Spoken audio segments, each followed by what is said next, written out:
Sebuah survei terbaru mengungkap meningkatnya keraguan publik di Israel terhadap hasil operasi militer yang berlangsung sejak serangan 7 Oktober oleh Hamas. Mayoritas responden menilai negaranya belum meraih kemenangan di berbagai front konflik, mulai dari Gaza hingga ketegangan dengan negara lain di kawasan. Temuan yang diriliskan News menunjukkan bahwa lebih dari separuh warga memiliki pandangan pesimistis terhadap capaian militer tersebut. Kondisi ini mencerminkan adanya penurunan kepercayaan terhadap strategi pemerintah dalam menangani konflik yang terus meluas dan belum menunjukkan hasil yang dianggap memuaskan. Survei yang dirilis oleh Kan News menunjukkan bahwa 57% responden percaya Israel belum menang dalam konflik apapun, baik di Gaza, Lebanon, maupun dalam ketegangan dengan Iran. Sementara itu, hanya 28% yang merasa Israel menang di setidaknya satu arena, dan 15% lainnya tidak memberikan jawaban pasti. Jika dilihat per wilayah, hanya sebagian kecil responden yang menilai Israel unggul.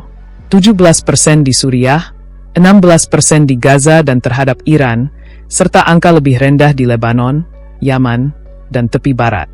Data ini memperlihatkan bahwa persepsi kemenangan militer Israel masih sangat terbatas di mata masyarakatnya sendiri.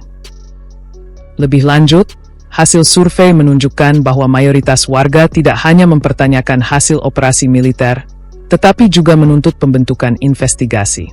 Banyak warga meminta pembentukan komisi penyelidikan independen atau investigasi guna mengkaji kemungkinan kegagalan dalam aspek intelijen, termasuk mengungkap secara menyeluruh potensi kegagalan intelijen, kesiapan militer, hingga respons awal terhadap serangan yang memicu konflik besar tersebut. Bukan tanpa alasan, desakan ini dilatar belakangi oleh keraguan terhadap efektivitas penyelidikan internal pemerintah. Sebagian publik menilai bahwa investigasi yang dilakukan oleh pihak internal berpotensi tidak independen dan tidak sepenuhnya menjawab tuntutan transparansi. Oleh karena itu, pembentukan komisi independen dianggap sebagai langkah penting untuk memulihkan kepercayaan masyarakat. Dalam konteks politik yang lebih luas, perhatian juga tertuju pada dinamika kepemimpinan nasional. Nama Perdana Menteri Benyamin Netanyahu kembali menjadi sorotan, tidak hanya karena kebijakan militernya, tetapi juga karena proses hukum yang tengah dihadapinya. Wacana kemungkinan pengampunan yang melibatkan Presiden Isaac Herzog serta dorongan dari Presiden AS, Donald Trump, memperlihatkan bahwa isu hukum kini beririsan langsung dengan kepentingan politik dan hubungan internasional.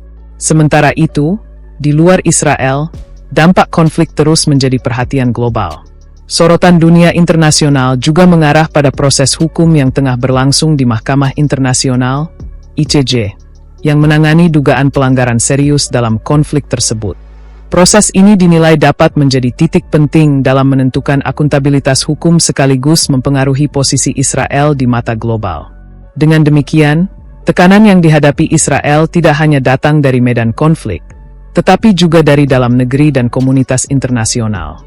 Kombinasi antara tuntutan publik, dinamika politik internal, serta sorotan global menjadikan situasi semakin kompleks dan berpotensi mempengaruhi arah kebijakan negara ke depan.